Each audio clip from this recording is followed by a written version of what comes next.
Hello friends, welcome to WiFi study changing the way of learning. सभी का हार्दिक अभिनंदन है मित्रों, WiFi study education YouTube channel पर। दोस्तों, कैसे हो सब लोग? राम राम सबको, राम राम,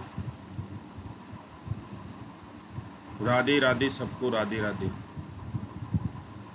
बढ़िया हो आप लोग?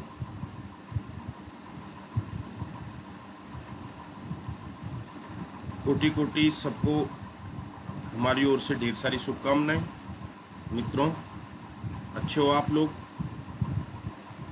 यूजीसी नेट जेआरएफ की फीस बढ़ गई है भाई, बोला था ज्वाइन कर लो। अभी भी कोई ज़्यादा वो नहीं है, अभी भी चाहो तो ज्वाइन कर सकते हो। रेफरल कोड में आप राजेंद्र 10 यूज कर सकते हो। कल अपन ने बात करी थी दोस्तों, कल मैंने यहाँ तक आपको बता दिया था। आज बात कर रहे हैं अंतरिम सरकार। अंतरिम सरकार, संविधान सभा की अपन ने बात करी थी और मैंने बोला था अंतरिम सरकार की बात अपन कल करेंगे। अंतरिम सरकार, अंतरिम सरकार की अगर मैं बात करूं आपके सामने मित्रों, तो आपसे पूछे कि इसका गठन कब हुआ, तो याद रखना है अंतरिम सरकार का जो गठन हुआ 24 अगस्त 1946 को। यहाँ से जो फैक्ट के क्वेश्चन पूछेगा वो ध्यान रखना है, 24 अगस्त 1946, यह आपको ध्यान रखना है। अंतरिम सरकार के अध्यक्ष कौन थे? अध्यक्ष वाइसराय।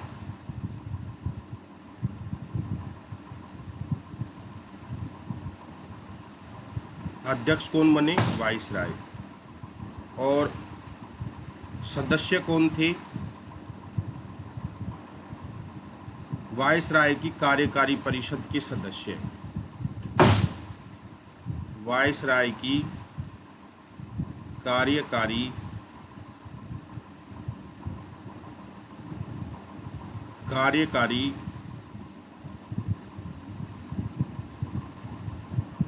परिषद के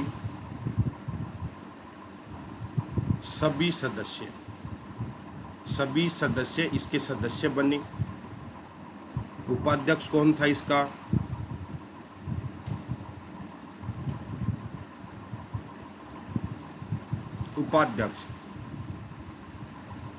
उपाध्यक्ष था पंडित जवाहरलाल नेहरू।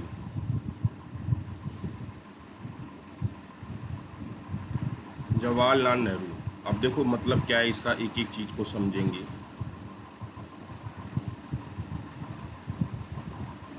अंतरिम सरकार की अगर मैं बात करूं तो इसका उद्देश्य क्या था भारतीयों के लिए?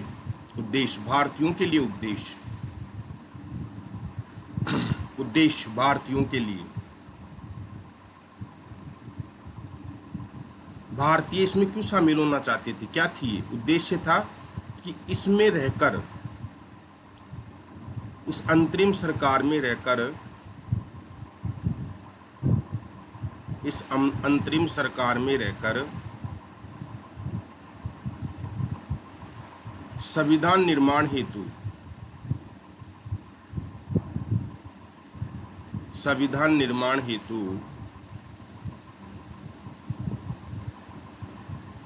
मांग को मजबूती से उठाना, मांग को मजबूती से उठाना, मजबूती से उठाना।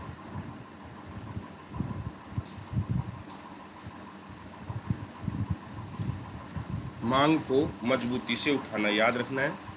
अंतरिम सरकार में भारतीय चाहते थे कि अगर हम अंतरिम सरकार में शामिल हो जाएंगे तो ये ब्रिटिश के सामने हम संविधान निर्माण की मांग को पुरजोर तरीके से उठा सकते हैं। ये आपको ध्यान रखना है। क्लियर है? ये आपको ध्यान रखना है मित्रों। यहाँ से आपसे पूछा जा सकता है कि अंतरिम सरकार की विशेषताएं क्या क्या हैं। तो विशेषताओं में सिंपल सी याद रखना कि इसका जो अध्यक्ष है वो वाइसराय था। उपाध्यक्ष जो थे इसके वो आपके पंडित जवाहरलाल नेहरू थे। ये आपको ध्यान रखना है मित्रों। और उद्देश्य था सरकार में रहकर सरकार की मांग को उठाना, सरकार में रहकर सरकार की मांग को उठाना। तो अंतरिम सरकार के लिए ध्यान रखना है, इस अंतरिम सरकार के लिए बी आर अम्बेडकर ने बी आर अम्बेडकर ने बी आर अम्बेडकर साहब ने क्या कहा था कि यह एक देश की यह एक देश की यह एक देश की यह एक देश यह एक देश की यह एक देश की सरकार है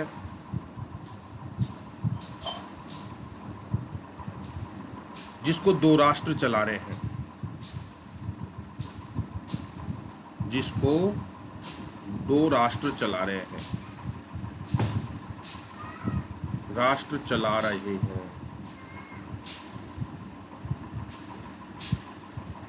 ये भी आपसे पूछा जा सकता है। ये स्टेटमेंट किसने दिया है?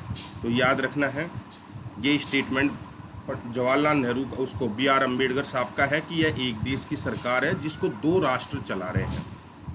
ये स्टेटमेंट आपसे पूछे जा सकते हैं, ये आपको ध्यान रखना है मित्रों।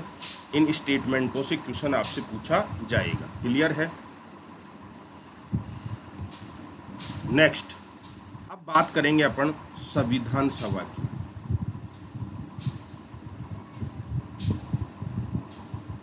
संविधान सभा,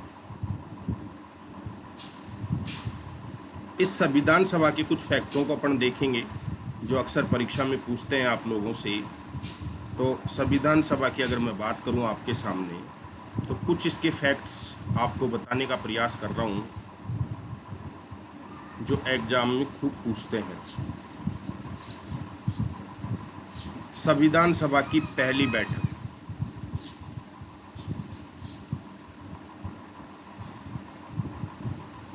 दूसरी बैठक,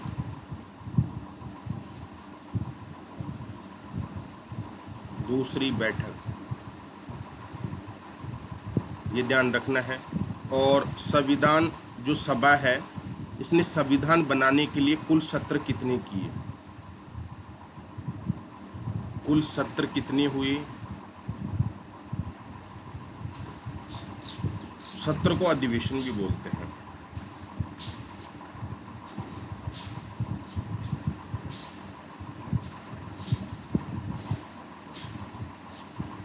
दूसरा, बैठक कितनी हुई? मीटिंग भी बोलते हैं। तो देखो, पहली बैठक संविधान सभा की हुई थी 9 दिसंबर 1946 को। ध्यान रखना है, पहली बैठक इसकी कब हुई? 9 दिसंबर 1946 को पहली बैठक। पहली बैठक में जो अध्यक्ष थे डॉक्टर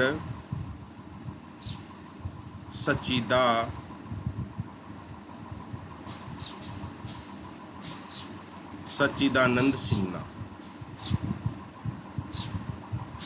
ये इसके पहले अध्यक्ष थे। लेकिन ये कैसे अध्यक्ष थे? अस्थायी अध्यक्ष थे।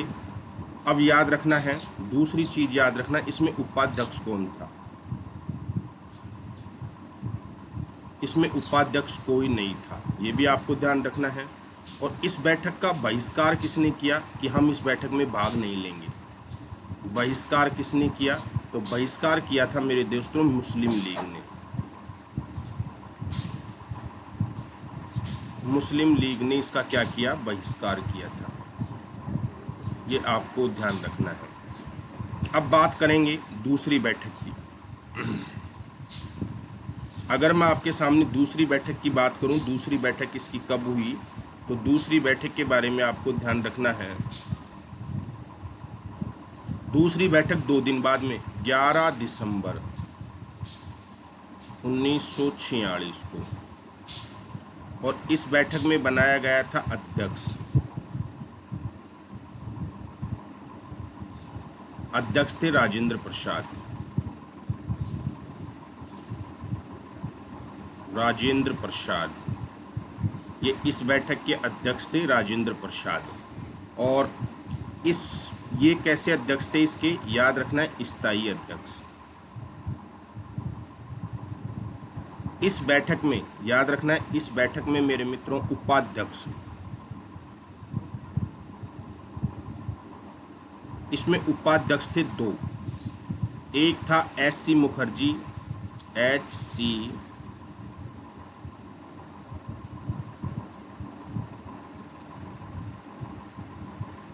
और दूसरा था आपका वी.टी. कृष्णामाचारी, वी.टी. कृष्णामाचारी।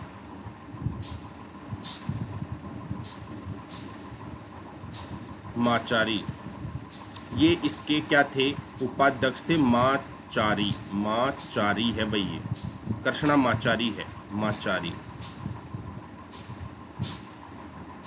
कृष्णामाचारी। याद रखना है, आपसे परीक्षा में प्रश्न पूछेगा कि निम्न में से दूसरी बैठक का उपाध्यक्ष कौन था, तो याद रखना है वी.टी. कृष्णामाचारी थे। ये आपको ध्यान रखना है, आपसे कहीं न कहीं परीक्षा में प्रश्न पूछा जाएगा। क्लियर है ये चीज? चलो आगे। यहाँ से आपसे प्रश्न पूछेगा कि इसका उपाध्यक्ष कौन था, तो उपाध्यक्ष में ध्यान रखने दो थे, एच.सी. मुखर्जी और वी.टी. कृष्णामाचारी। आपसे परीक्षा में प्रश्न पूछने की पूरी प्रबल संभावना है। अब अगर आपसे पूछे कि इस बैठक में सचिव कौन थे, सेक्रेटरी, तो अगर सेक्रेटरी की बात करें कि इस बैठक में सचिव कौन थे, तो एच.वी. अयंगर। याद रखना है, एच.वी. अयंगर इसके क्या थे, सचिव थे। ये आपको ध्यान रखना है। पूछे कि सचिव कौन थे, तो याद रखना है एच.वी. अयंगर। ये आपको ध्यान रखना है, आपसे परीक्षा में पूरी प्रबल संभावना है पूछने की, ये आपको ध्यान रखना है। और संविधान सलाहकार कौन थे, सलाहकार,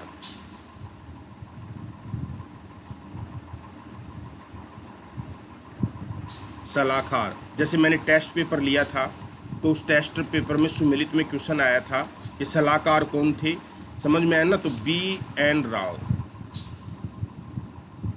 बी.एन. राव, ये बी.एन. राय। पूरा नाम था बेनेगल नरसिंह राय, बेनेगल नरसिंह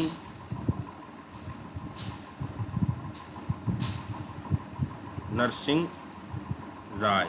ये इसमें सलाहकार थे, ये आपको ध्यान रखना है। कुल सत्रों की अगर बात करूं मैं, कुल सत्र, तो याद रखना मित्रों, कुल सत्रों की बात करें तो 12 हुए थे। अधिवेशन कितने हुए, 12। और इसकी बैठक कितनी हुई थी, 166। 166 बैठक हुई थी, जो 114 दिन चली थी, जो 114 डे चली थी, 114 दिन चली थी। यह आपको ध्यान रखना है भाई, ये सारे फैक्ट आपको याद रखना है। यहाँ से हर प्रकार का क्वेश्चन आपसे पूछा जा सकता है मित्रों, ठीक है ना। मैंने सारा बता दिया। दूसरी बैठक में अध्यक्ष कौन था, उपाध्यक्ष कितने थे, सेक्रेटरी कौन था इसका, और सलाहकार किसको नियुक्त किया गया था, तो ये एक एक चीज़ आपको याद रखनी है। और बैठक कितनी हुई थी, ये सब चीज़ें आपको ध्यान रखनी है। आपसे परीक्षा में पूरी संभावना है प्रश्न पूछने की, ये आपको ध्यान रखना है। चलिए क्लियर। आगे बात करूँ मैं आपके सामने, तो दोस्तों याद रखना है, संविधान सभा के सम्मुख, संविधान सभा के सम्मुख, संविधान सभा के सम्मुख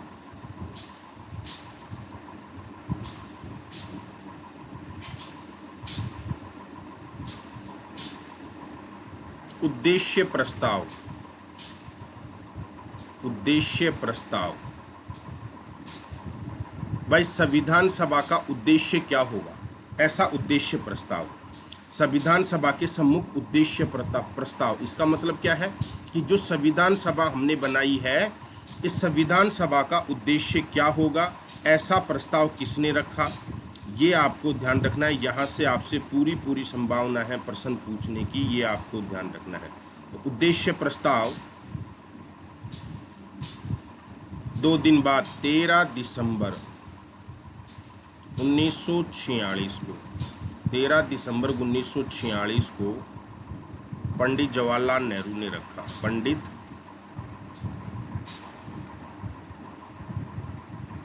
जवाहरलाल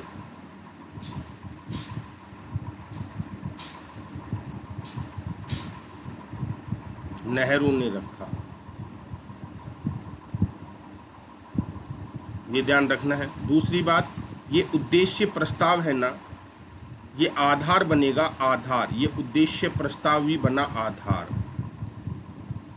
आधार ये बना प्रस्तावना का। यानी कि हमारी प्रस्तावना का आधार क्या है? प्रस्तावना का आधार है आपका उद्देश्य प्रस्ताव। और इसे स्वीकार कब किया संविधान सभा ने? संविधान सभा ने इसको स्वीकार कब कर लिया भाई? इसको पढ़ना पड़ा संविधान सभा ने, संविधान सभा को इसको पढ़ना पड़ा कि इस उद्देश्य प्रस्ताव में है क्या। तो थोड़ा पढ़ने में समय लग गया, इसलिए इसको 22 जनवरी 1947 को स्वीकार किया।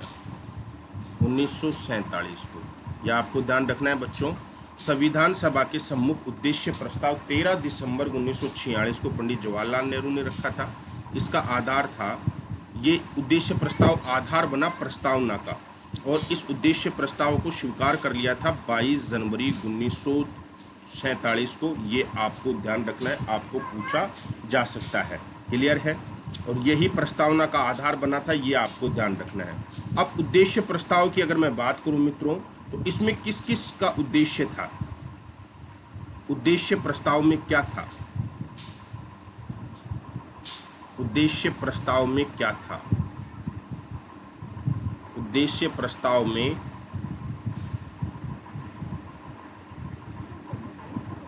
क्या था? क्या क्या चीज उद्देश्य प्रस्ताव में शामिल की गई थी दोस्तों? इनके बारे में भी आपसे क्वेश्चन पूछता है कि उद्देश्य प्रस्ताव में कौन कौन सी चीजों को शामिल किया गया था। तो पहली बात तो याद रखना, उद्देश्य प्रस्ताव में आर्टिकल थे 8। उद्देश्य प्रस्ताव में आर्टिकल कितने थे? 8 थे। ये आपको ध्यान रखना है। और इसमें कौन कौन से उद्देश्यों की बात कही गई थी, कौन कौन से मुद्दे शामिल किए गए?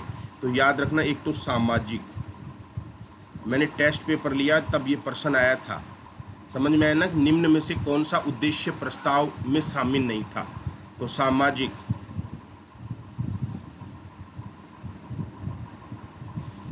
आर्थिक, राजनीतिक न्याय, जो ये बाद में प्रस्तावना का आधार बनेंगे। राजनीतिक न्याय की इसमें बात कही गई कि प्रत्येक व्यक्ति को सामाजिक, आर्थिक और राजनीतिक न्याय मिलेगी, ये आपको ध्यान रखना है। अभिव्यक्ति की स्वतंत्रता होगी,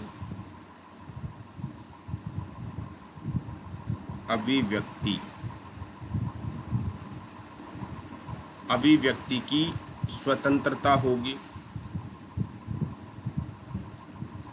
ये बात भी आपके उद्देश्य प्रस्ताव में शामिल थी मित्रों। अरे यही तो प्रस्तावना में शब्द हैं, यही तो प्रस्तावना में शब्द हैं सारे। उपासना का अधिकार होगा, उपासना का अधिकार। अब नेट में तो बेटा ये पूछेगा, इनको याद रखना ही पड़ेगा आपको। ये पूछता है कौन सा उद्देश्य प्रस्ताव में शामिल नहीं था, तो ये सब उसमें शामिल थे जो मैं बता रहा हूँ आपको। उपासना का अधिकार उसमें शामिल था, ये आपको ध्यान रखना है। पिछड़ा वर्ग,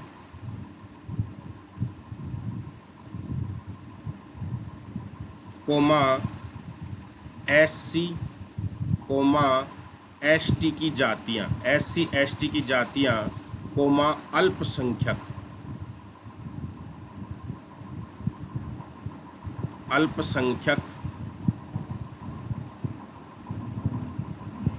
के हितों की रक्षा,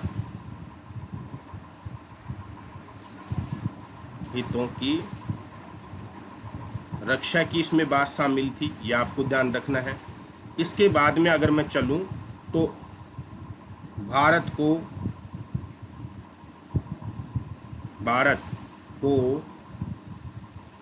एक संप्रभु बनाने की बात शामिल थी।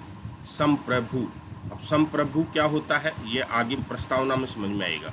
संप्रभु के रूप में स्थापित करने की इसमें बात को शामिल किया गया था। विश्व शांति पर बल, और इस उद्देश्य प्रस्ताव में किस पर बल दिया गया था? विश्व शांति पर बल। विश्व शांति पर बल इसमें दिया गया था, ये आपको ध्यान रखना है। यहाँ से परीक्षा में प्रश्न पूछता है मित्रों कि संविधान सभा के सम्मुख उद्देश्य प्रस्ताव किसने रखा? 13 दिसंबर 1946 को पंडित जवाहरलाल नेहरू ने रखा था। और उद्देश्य प्रस्ताव भविष्य में आधार बना प्रस्तावना का, और इसे स्वीकार कर लिया 22 जनवरी 1947 को। उद्देश्य प्रस्ताव में कौन कौन से मुद्दों को शामिल किया गया था? कितने आर्टिकल थे? 8 आर्टिकल थे। मुद्दे कौन कौन से थे? सामाजिक, आर्थिक और राजनीतिक न्याय, जो प्रस्तावना में एज लिया गया है। अभिव्यक्ति की स्वतंत्रता ली गई है। उपासना का अधिकार लिया गया है। पिछड़ा वर्ग, SC ST अल्पसंख्यक के हितों की रक्षा, भारत को एक संप्रभु राज्य के रूप में देखने की बात कही गई है। विश्व शांति पर क्या दिया गया है? बल दिया गया है। ये आपको ध्यान रखना है। क्लियर है? पूरा क्लियर है? अब अपन बात करेंगे आगे की। तो संविधान सभा,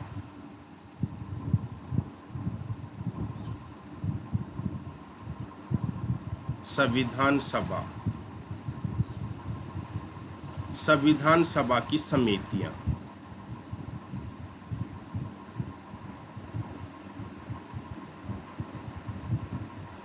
संविधान सभा की कौन कौन सी समितियां थी?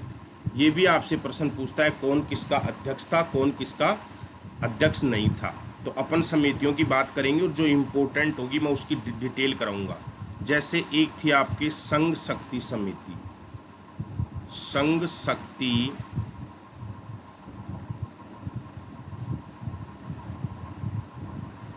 संघ शक्ति समिति। इसके जो अध्यक्ष थे संघ शक्ति के, वो थे पंडित जवाहरलाल नेहरू।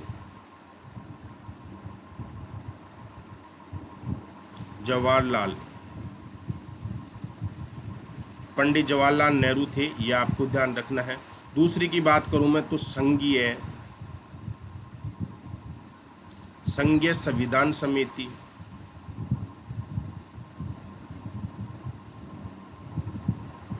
इसके अध्यक्ष कौन थे? खुद पंडित जवाहरलाल नेहरू।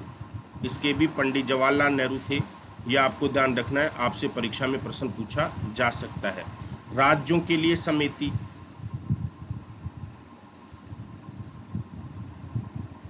राज्यों के लिए समिति, इसके अध्यक्ष भी कौन थे? पंडित जवाहरलाल नेहरू थे। पंडित जवाहरलाल नेहरू थे, यह आपको ध्यान रखना है। देन उसके बाद में अगली समिति की बात करें अपन तो प्रांतीय संविधान समिति।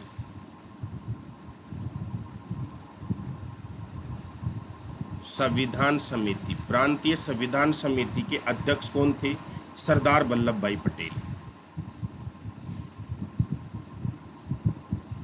सरदार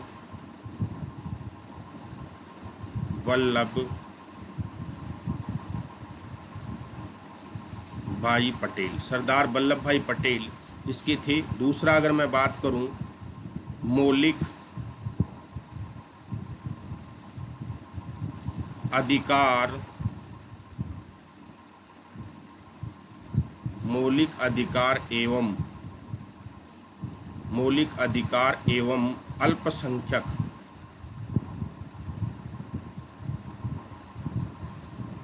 परामर्श समिति, परामर्श कमेटी या समिति।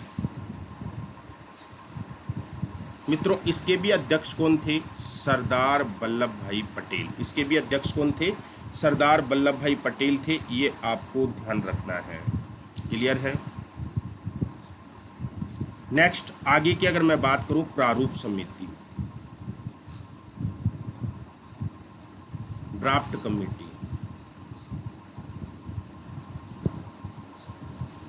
इसके अध्यक्ष थे अंबेडकर जी, BR अंबेडकर। ये सबसे इम्पोर्टेंट समिति है,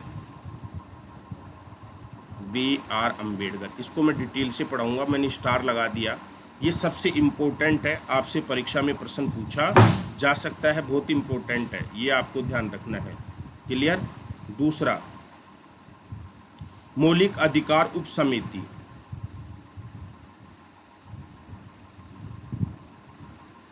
मौलिक अधिकार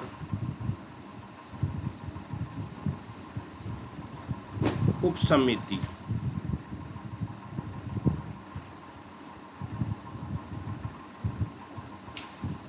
इसके अध्यक्ष थे JP Kripalani. JP Kripalani, JP Kripalani, इसके अध्यक्ष कौन थे? जेपी कृपलानी थे मित्रों, ये आपको ध्यान रखना है। और ये सबसे इंपॉर्टेंट बात क्या है, यहाँ पे इसमें ये 3 महिलाएं थी, मीनू मसानी,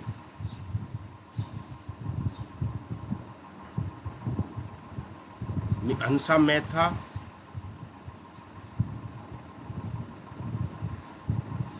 और राजकुमारी अमृता कौर।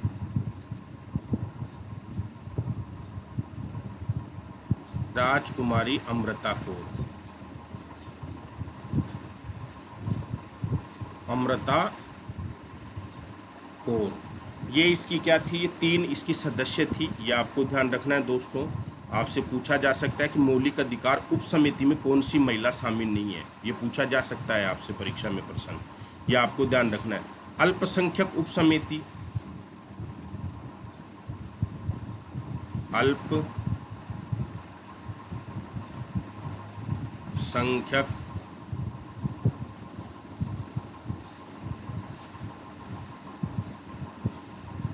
अल्पसंख्यक उप समिति। अल्पसंख्यक उप समिति की मैं बात करूं तो H.C. मुखर्जी अध्यक्ष कौन थे इसके? H.C. मुखर्जी, ये आपको ध्यान रखना है। प्रक्रिया नियम समिति, प्रक्रिया नियम समिति, नियम समिति,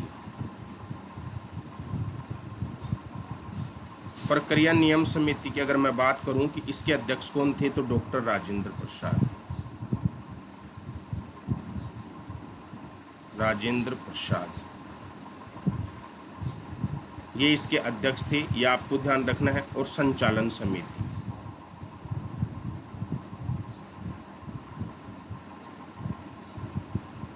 संचालन समिति,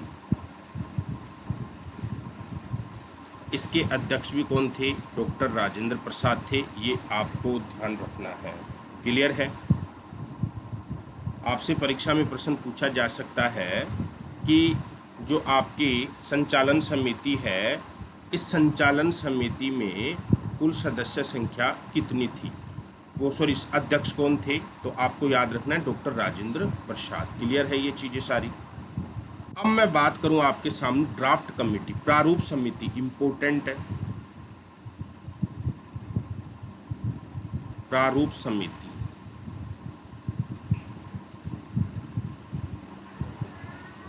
अंग्रेजी में ड्राफ्ट कमेटी बोलते हैं। पहली बात, इसका गठन कब हुआ? तो गठन के लिए याद रखना 29 अगस्त, इसका गठन हुआ 29 अगस्त 1947 को, 47 में याद रखना है। गठन कब हुआ? 29 अगस्त 1947 में। और दूसरी बात, इसके अध्यक्ष कौन थे? अध्यक्ष थे B.R. Ambedkar ji.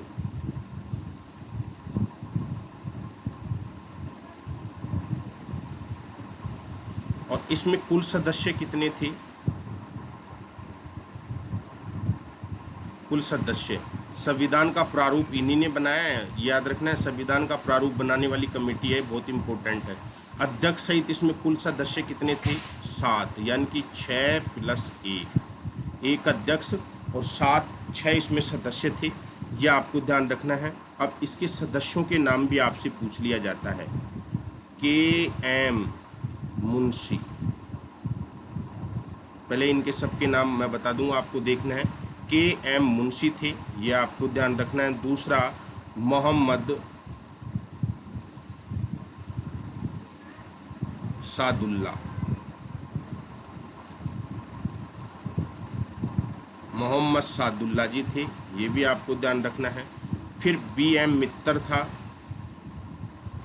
B M मित्तर,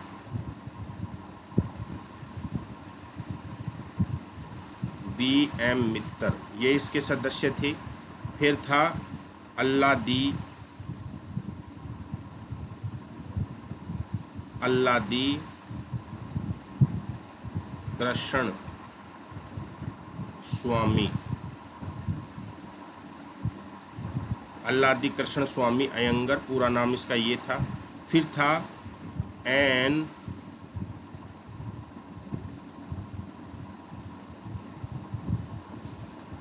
गोपाल स्वामी, ये इसके सदस्य थे। उसके बाद में थे डीपी खेतान,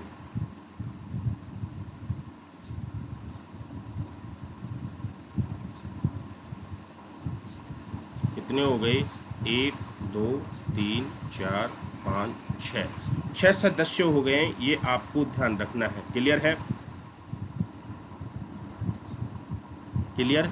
अब क्या होता है, एक चीज ध्यान रखना, नोट, बाद में बी एम मित्तर, बी एम मित्तर, बाद में बी एम मित्तर व डीपी खेतान, डीपी खेतान, इन दोनों के स्थान पर, इन दोनों के स्थान पर,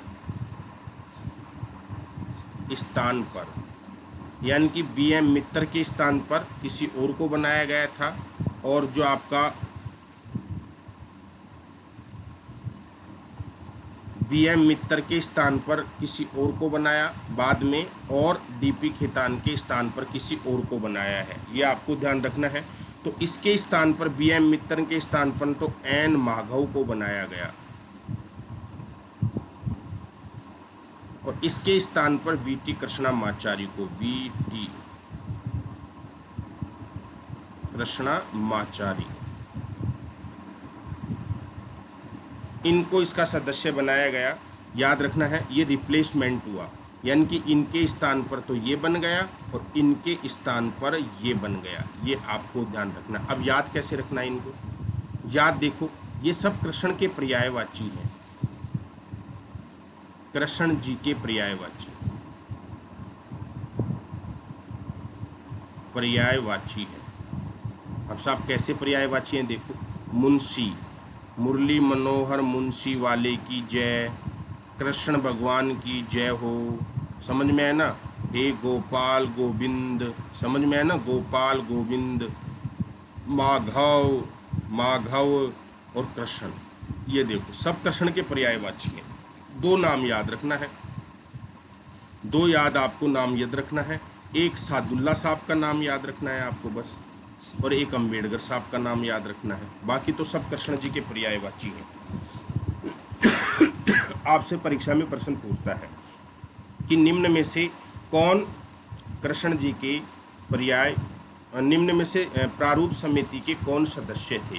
तो याद रखना कृष्ण जी के पर्यायवाची थे सारे, जैसे मुंशी कृष्ण जी का पर्यायवाची हो गया, ठीक है, कृष्ण जी हैं, गोपाल है, ठीक है, और क्या नाम जैसे माधव है, ये कृष्ण जी के पर्यायवाची हैं सब, ये कृष्ण भगवान के क्या है, पर्यायवाची हैं। ये आपको ध्यान रखना है भाई बच्चों।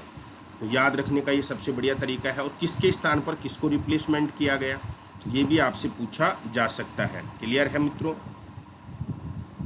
अब देखो इसका काम, प्रारूप समिति का कार्य क्या था? संविधान का प्रारूप बनाना,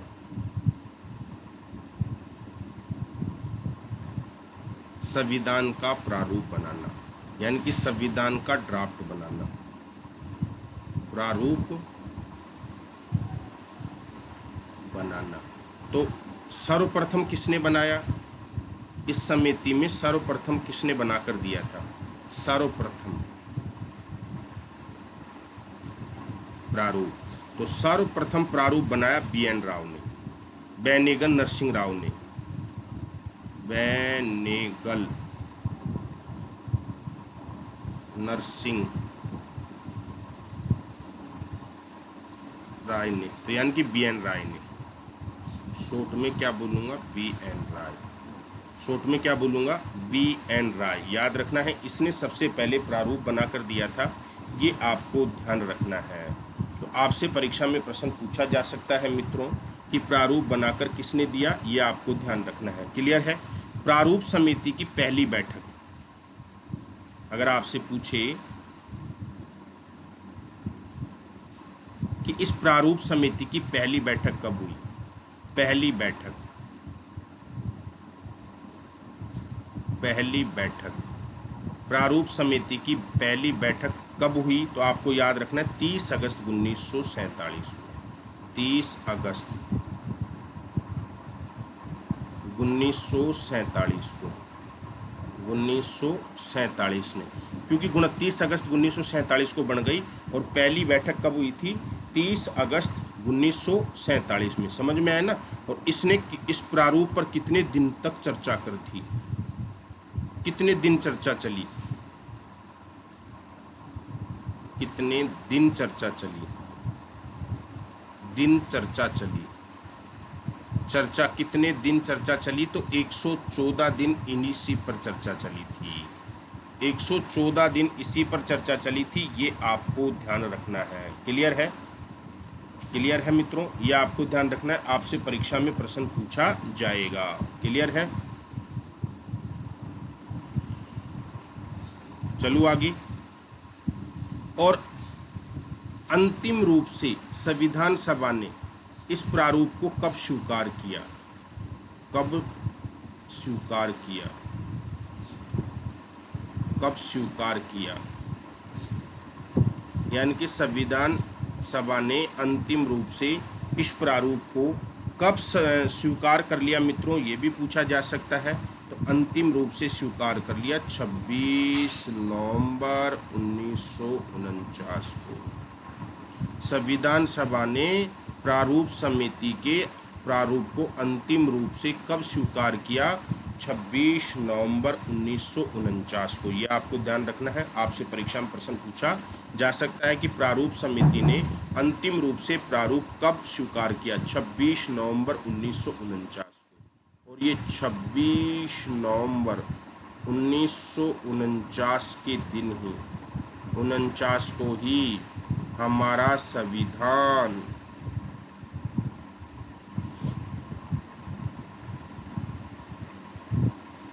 संविधान अंगीकार या स्वीकार किया गया था, अंगीकार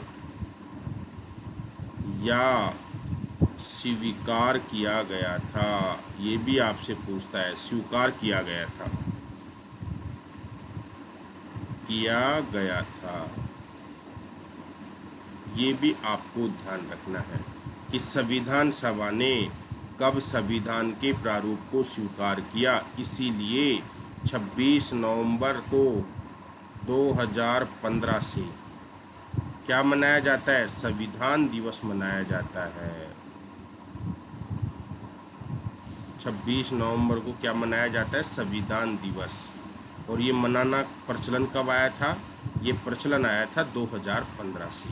2015 से 26 नवंबर को हम क्या मनाना शुरू कर दिए हैं, संविधान दिवस मनाना शुरू कर दिए हैं, बाबा साहेब की 125वीं जयंती के उपलक्ष्य में। याद रखना है, बाबा साहेब की 125वीं जन्मदिन की जयंती के उपलक्ष्य में 26 नवंबर को हमने संविधान दिवस मनाना क्या कर दिया, स्वीकार कर दिया। आपसे परीक्षा में प्रश्न पूछे कि साहब हमारे संविधान को कब अंगीकार स्वीकार किया गया, तो किया गया 26 नवंबर 1949 को। ये आपको ध्यान रखना है।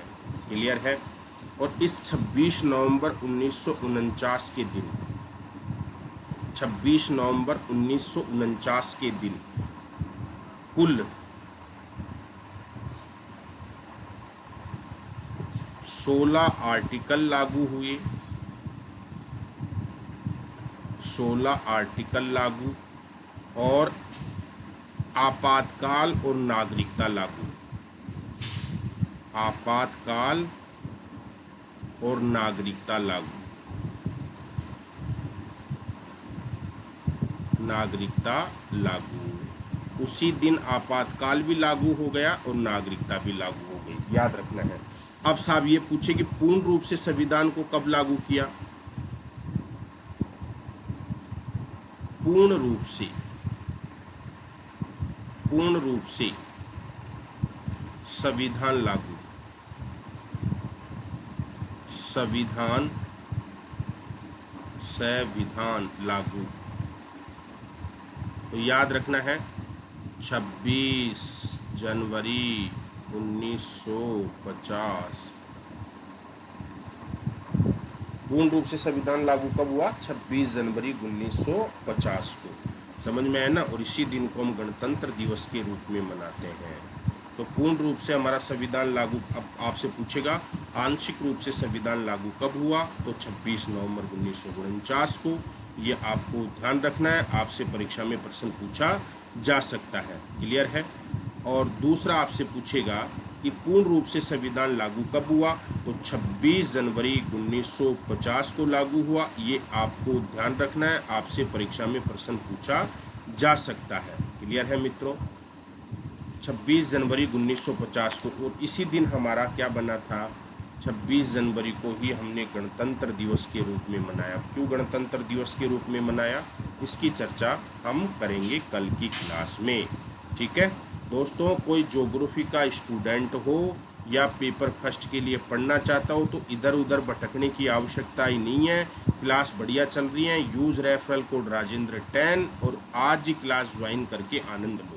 यूजीसी नेट की रेगुलर आपकी क्लास चल रही है, बहुत बेहतरीन तरीके से, बढ़िया तरीके से चल रही है। जो बच्चे पढ़ रहे हैं उन बच्चों को पता होगा, जो बच्चे नहीं पढ़ रहे हैं तो उनको कुछ भी पता नहीं होगा। तो आप जुड़ सकते हैं उसके लिए। आप सभी का दिन शुभ रहे मित्रों। और अगर फिर भी आपको कोई डाउट होता है, कोई भी संकेत हो, कोई भी डाउट हो, तो आप मेरे से पूछ सकते हैं। ये मैं आपको एक मेरा मोबाइल नंबर है 9414971473। ये आपको ध्यान रखना है, आपको आराम से सब चीज़ें देखने को मिलेगी। क्लियर है मित्रों?